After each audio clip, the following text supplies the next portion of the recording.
Welcome to the E-PG Pathashala lecture series by UGC.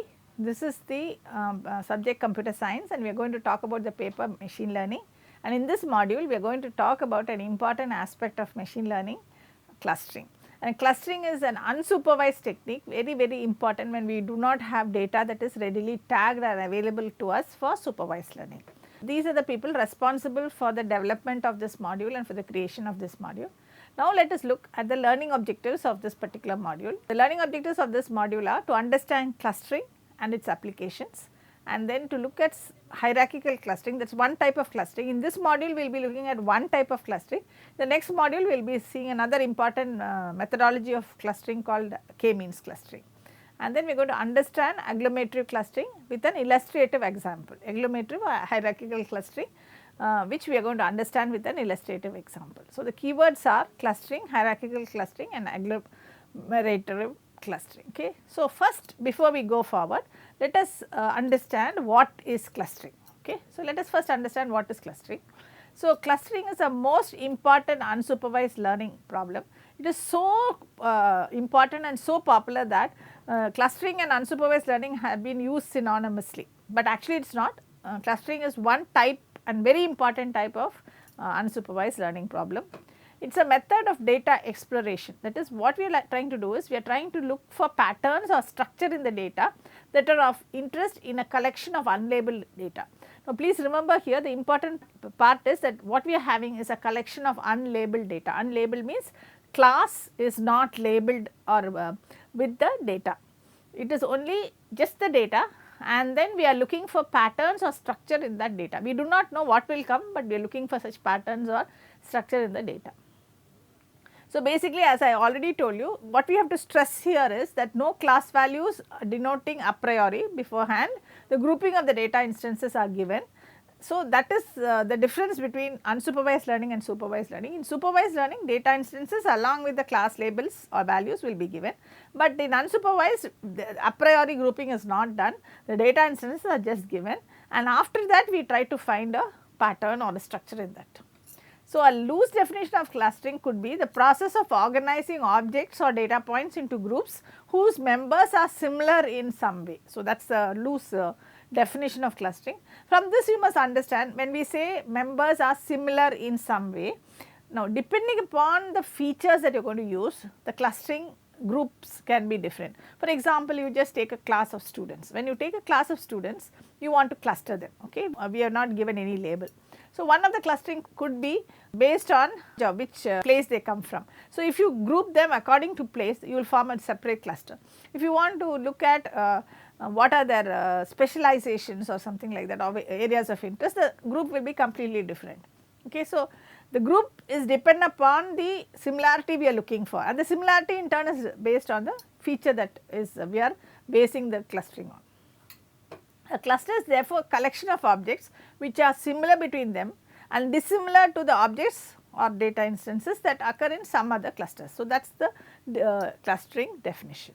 So, as we already told you, grouping or clustering is subjective. Like in the last example I told you, a group of students can be clustered or grouped according to the place from which they come, their areas of interest, their marks and so on, or the starting alphabet of their name. It could be anything. So, you can group depending upon what feature you want to group it on. Therefore, clustering is subjective.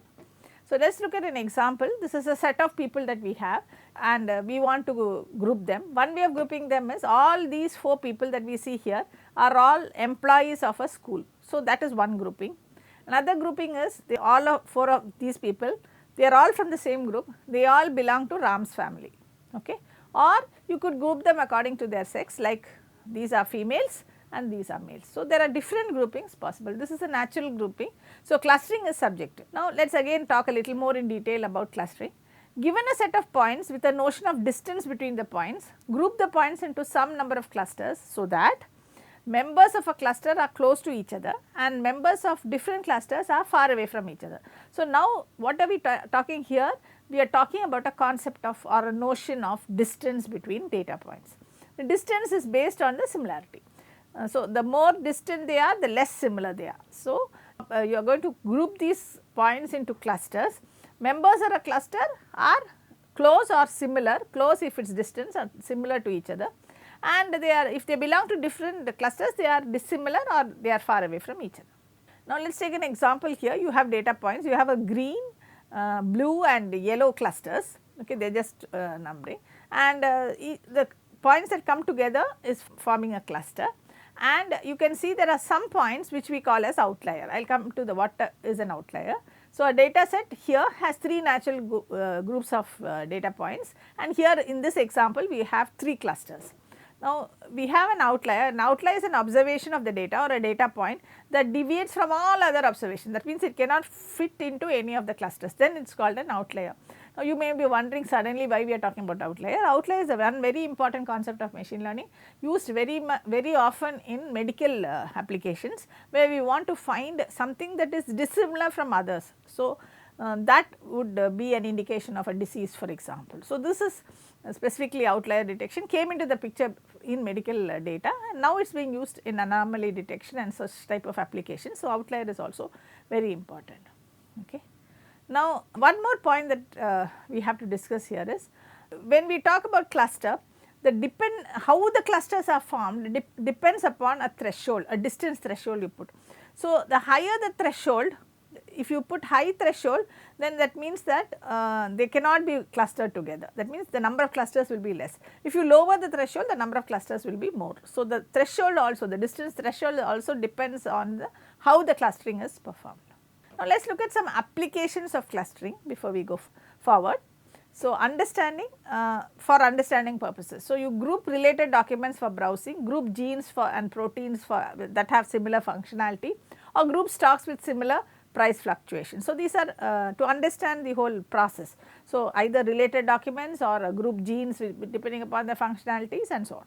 So, for example, in a news application, you can sort of, if you have a news website, you can group all the similar topics, articles in one place, and that will be useful for the understanding by the user. So, Google News automatic clustering gives an effective news presentation metaphor for the Google News to use. Another important application of clustering from the abstract viewpoint, a more viewpoint is summarization, that is reduce the size of large data sets. That means you cluster data points together and then use a representative of that, cluster them, and that cluster representation can be used to summarize what those data points look like. So, for example, here you have clustered, and this is the clustering precipitation in Australia. So, these are different points where it is clustered. So, you get a summary of how precipitation is there in Australia. So, this is for summarization. So, two basic applications of clustering are in understanding and in, now again what is clustering for? Let us see some real world or real life examples. So, example 1, we are taking groups of people of similar sizes together to make small, medium and large t-shirts. So, you can group people together and find out what is the size of small and what is the size of medium by getting a profile. This is a very important application because each country, the size of the t-shirts will be different for the people. So, you have to take the people, group them together, find their normal sizes and median sizes, and then design the t-shirts. This is a very good commercial application. So, tailor made for each person is too expensive. So, one size fits all also does not make sense. So, you have this type of clustering. The example 2 is, this is an important application in today's social network scenario, social media analytics. In marketing, you segment customers according to their similarities. Why should you do this? Because if you want to target advertising and all that, you can sort of target this group of customers so that it is personalized in a way to them. Okay. That is to do targeted marketing. So, another application that we are going to look at is, given a collection of text documents, we want to organize them according to their content similarities. So, to produce a topic hierarchy maybe, that is an important part, or as we already saw even in that understanding example, Google News uses it for clustering documents to present it in a different way. In fact, clustering is one of the most utilized data mining technique. Okay, it came into the picture much before machine learning basically became very popular. It was used basically in data mining, it is used in big data analytics, it is used in a number of applications today. It has a long history and is used in almost every field, for example, medicine, psychology, botany, sociology, biology, archaeology, marketing, insurance, libraries, today in almost every business, because we are talking about big data analytics. In recent years, as I already told you, another major thing that is coming today, major aspect that is coming in clustering today is text clustering. Because of the rapid increase of online documents, text clustering is used for news presentation, text clustering is present even when you want to push certain type of news articles or documents to certain type of people, even when you wish to send specific online brochures to people. All this clustering becomes a very important tool. Okay. So, now let us look at certain aspects of clustering. Okay. So, first it deals with high dimensional data. Now, we have never spoken about high dimensional data before in this aspect of clustering. What is high dimensional data? It means that a data point has more than one feature. The simplest example of high dimensional data is documents, because what are the dimensions of the document? The number of terms. So, the overall dimension will be, suppose I have 10,000 documents, okay, then the overall dimension of that particular corpus will be the number of unique words across all the documents. But when you represent one document, it will be a column vector, and that column vector will have only certain entries. Okay. So, it deals with high dimensional data, and with that you are going to do the clustering. So, another important aspect is a distance function or similarity dissimilarity function. So, clustering algorithms include hierarchical clustering and partitional clustering. They are the basic two methods or divisions or aspects of clustering algorithms, and we will see specific cases of hierarchical clustering and partitional clustering. So, clustering quality is also very important. So, inter-cluster distance has to be maximized and intra-cluster distance has to be minimized. That is, within a cluster the distance should be, between the points should be minimum, between clusters the distance should be the maximum. So, that is shown in that figure there. And the quality of clustering results depends on everything. It depends on the algorithm you use, it depends on the distance function you are measuring, and it depends on the application. In fact, the distance function in turn depends on the representation, how many features you are using and how you are representing the data point. So, that is also important. Now, this is an example of high dimensional data. You can be given a cloud of data points and we want to understand the structure of the data points, or clustering is generally a very hard problem when we talk about high dimensional data.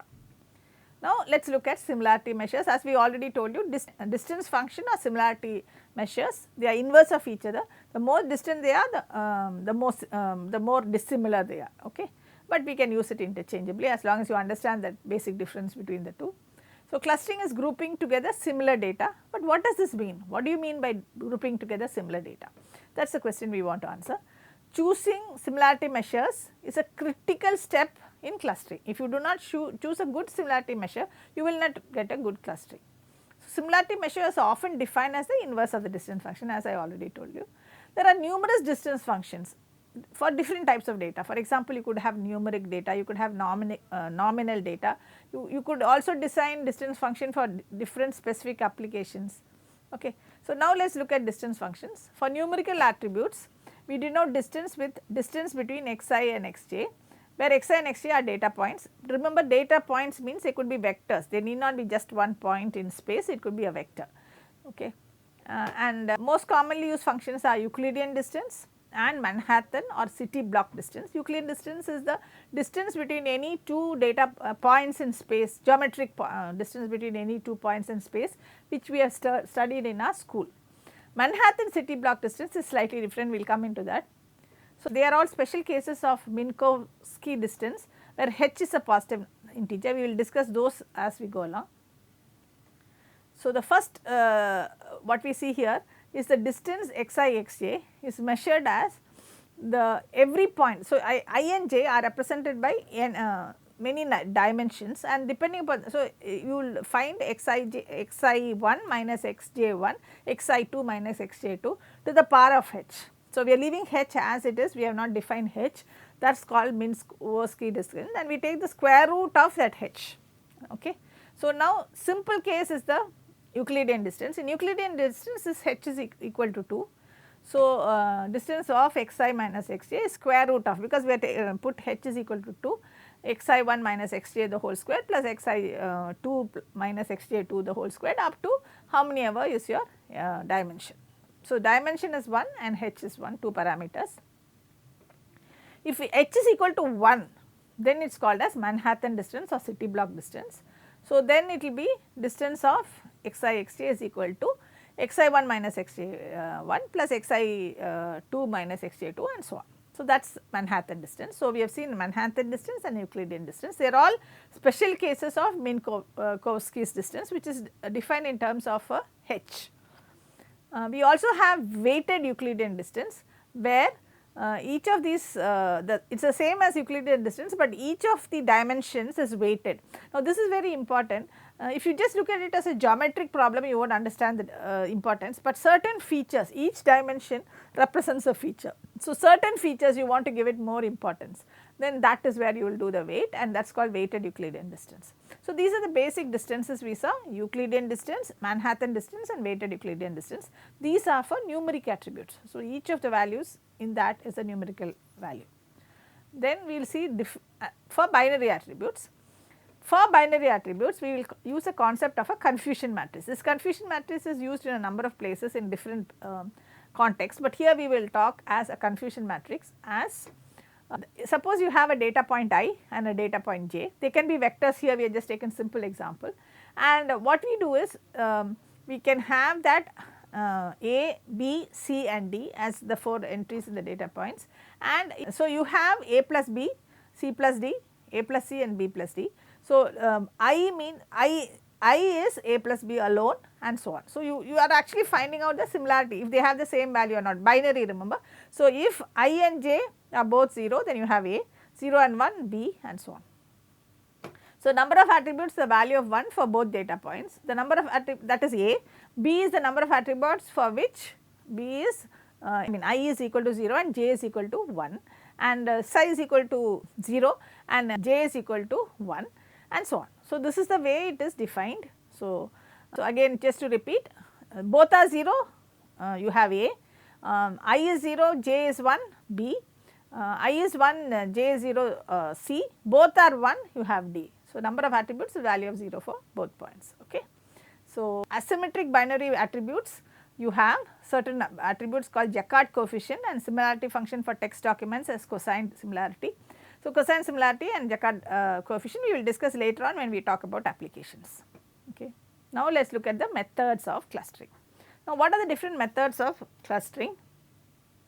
So, we are going to look at 2 methods basically, but in this module we will be discussing in detail the hierarchical measure. So, it is called agglomerative, it is a bottom up technique, and initially what we consider here is that each point is by itself a cluster.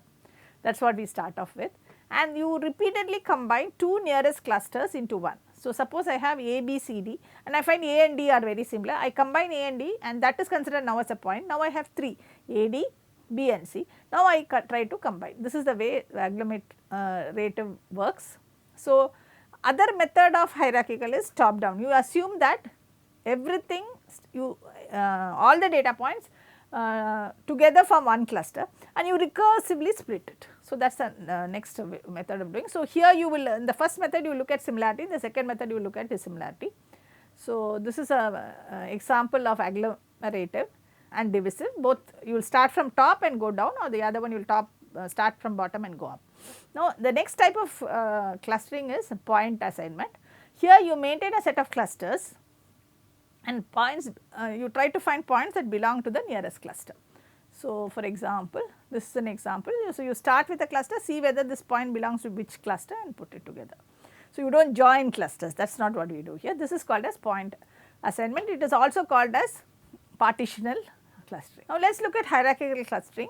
So, a typical clustering analysis via partitioning data set sequentially, this is a typical method, and you construct nested partitions layer by layer via grouping objects into tree of clusters without the need to know the number of clusters. You do not know the number of clusters, you keep on combining until you can no more combine, and so it uses a distance matrix as a clustering criteria. Okay. So, let us look at hierarchical clustering. Hierarchical clustering method works by grouping object into a tree of clusters as we already discussed. Hierarchical clustering methods can be further classified as we already told you into agglomerative and divisive. In agglomerative we start with individual and go up, in divisive we start with one cluster and go down, splitting it. One you merge and one you split. So, these are both sequential clustering strategy for clustering tree of clusters. So, agglomerative is, as I already told you, a bottom up strategy, and where each data point is specified, or object is specified as a single cluster, and then you merge. The other one, all the data points one cluster, and then you divide. Okay. Now, let us take agglomerative hierarchical clustering. As you remember, it is a bottom up and it merges, and finally all the objects are in a single cluster when you finish the algorithm. That is what we are telling here new. Most hierarchical clustering methods follow agglomerative, it does not do the divisive method. So, they normally follow the bottom up method. So, let us take an illustrative example to explain this in detail. So, let us assume that you have a data set consisting of A, B, C, D, E, and so this is a typical example of agglomerative. You have A, B, C, D, E. In the first step in agglomerative, A and B are combined together. So, now you will take A, B, C, D and E, and in the next step D and E are combined. Now, you have A, B, C and D. In those three, C, D, E is combined. So, now you have A, B and C, D, E. After that, A, B, C, D is combined. If you go in the other direction, divisive, you will start with A, B, C, D, E, you will split it up into C, D, E and A, B, then you split up C, D, E into D, E, and then D, E into D and E. So, this is the method of divisive. So, cluster distance and termination condition are what is important here. So, in hierarchical clustering, you have different methods of how do you find the distance between two clusters. That is, you want to find the distance between the closest points, which is used for neighbor joining. That is what we are doing, we are joining two points. So, one is single link. Single link means between the distance between two clusters is the distance between the closest points. So, you have one cluster, another cluster, you find which is the closest point, point in cluster A and the closest point in cluster B, so that A and B you find. So, this is the distance between the closest point, this is called single link. For merging purposes, we are using this technique. The next method is what is called as average link. In average link, you do not take the closest points, you just find the distance between the centroids of the two clusters. So, you find the average and find the centroid of cluster 1 and the centroid of cluster 2, and you find the distance between the two. This is called as average link. And the third method is called as complete link. In complete link, you find the distance between the furthest pair of points between the two clusters. So, the three methods are single link, closest points, average link between the two cluster centroids, and complete link between the two furthest points. Okay. So, this is explained here. As you can see, single link is the minimum distance, complete link is the maximum distance, and average link is the average distance. So, single link you can say is between the two clusters C and Cj is the minimum of the distance between xip and xjq, okay, that is those 2 points. Complete link maximum of the distance, and average link is the average of the distance. You take all the distance and calculate the average. So, these are the distance measures, and given a data set of 5 objects characterized by a single feature, we are assuming there are 2 clusters A, B and C, D, E. Let us assume C1 is one cluster and C, D is another cluster. So, you have to calculate the distance matrix. You calculate 3 distances, cluster distances between C1 and C2, that is A and to C, B to C and so on like that. So, this is would be ABCD, ABCD, you would calculate the distance. Single link, the distance between C1 and C2 will be the minimum of the distance between A and C, A and D and A and E, B and C, B and D and B and E, and you will get the values as 3, 4, 5, 2, 3, 4 and minimum is 2. So, that is the distance between C1 and C2. Complete link, similar way, maximum of that. So, you will get it as 5. In average, the same thing, you will have to take the average of all the 6 points and you will get it as 3.5. So, depending on this, the distance varies. So, how you define the distance? So, this is an example to show you the different cluster distance measures. Now, let us look at the algorithm. The hierarchical clustering takes as input a set of points. It creates a tree in which points are leaves and the internal nodes reveal the similarity structure of the points. The tree is often called as a dendrogram. So, the method is summarized below. Place all points into their own clusters. While there are more than one cluster, you keep merging the closest pair of clusters together. The behavior of the algorithm depends on how you define the closest pair. As we already told you, 3 simple methods are there: single link, complete link and average link. Now, the agglomerative algorithm is carried out in 3 steps. These are the steps. You start with the objects, convert object attributes into a similarity matrix a little more technically, and then set each point as a cluster. Thus, if you have n objects, we will start with n clusters in the beginning, and then repeat until the number of clusters is 1, or you have a known number of clusters, you need not reach the 1. So, merge 2 cluster points and then update the distance. How will you update the distance? Because now 2 points have joined together. So, the distance matrix updates. We will see this with an example. So, let us take an example. It is a single link clustering in Euclidean space on 6 points. So, I have A, B, C, D, E, F. Now, A and B are combined, it looks near. So, we are not, and E and F combine, and then A, B and C combine, and then A, B, C and D combine, and then A, B, C, D and E, F combine to give you the complete dendral tree. Okay.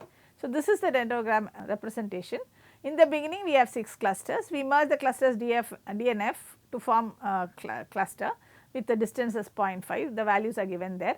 We merge clusters A and B and that gives a value of 1. Then we merge D, F and E to give a value of 1.41 and so on. So, this is a method of representation.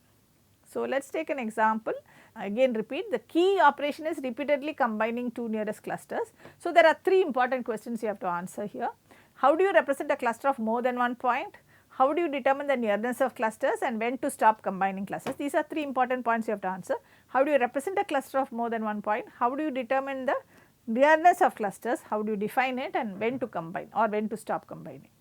So, repeatedly combine, how to represent? Key problem, as you merge clusters, how to represent the location of each clusters to tell which pair of clusters is the closest. So, this is the one problem. So, one method is each cluster you can have a centroid average of its data points and that can be used to represent the cluster.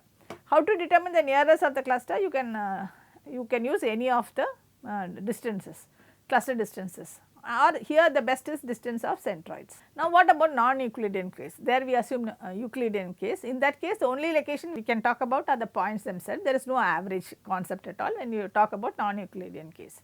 So, the approach one is how to represent a cluster of many points. It is called as clusteroid, or a point that is closest to other points, that is considered as a clusteroid. And how do you determine the nearness of the cluster? Treat clusteroid as if it were a centroid when you are calculating the cluster nearness. So, what is closest point? How do you represent a cluster of many points? So, possible meanings of closest is smallest maximum distance to other points, smallest average distance to other points, smallest sum of square distance to other points. So, you can calculate it in any way. So, this is a cluster of 3 data points. You can have a centroid or you can have a clusteroid or you can have a data point. So, centroid is the average of all data points in the cluster. This means centroid is an artificial point, it is not an actual point. Clusteroid is an existing data point that is closest to all the other data points, closest as defined by any of the 3 methods given above. Now, defining nearness, how do you determine the nearness? One is intercluster distance, that is the minimum of the distance between any 2 points, one from each other. So, that is one way. Or you can pick a notion of cohesion of clusters, that is maximum distance from the clusteroid. Merge clusters whose union is most cohesive. So, that is another method of definition. Cohesion is use the diameter of the merged cluster and the maximum distance between points in the cluster, or you can use an average distance between the points in the cluster, or you can use a density based approach. Depending on what method you want your clustering to happen, you can define the methods. So, the example of an agglomerative algorithm, you have here A, B, C, D, E, F, and all those points are represented by, we are assuming it is only 2 dimensional. So, x1 and x2 and these are the points, this is the data matrix. So, now you calculate the Euclidean distance in this way. Euclidean distance you remember square root of, so you calculate it this way, and then you have the distance matrix. So, that is the data matrix, you have the distance matrix between A, B, C, D, E, F and A, B, C, D, E, F. You know that A to A the diagonal values will be 0. Now, you take the same example, we want to merge the clusters. So, what you have to do is you have to merge D and F. So, D and F get merged and the new distance matrix will be as it is, as given here. From that you have to again take the matrix, find the distance, and then you do the update the distance and you get the new distance matrix. So, you continue doing that. In the iteration 2 you will merge A and B. So, that is what you will merge. So, you will merge that, and so you have AB D, C, D, F and E as a new, and then you continue doing that in the iteration 3, you will merge D, F and E.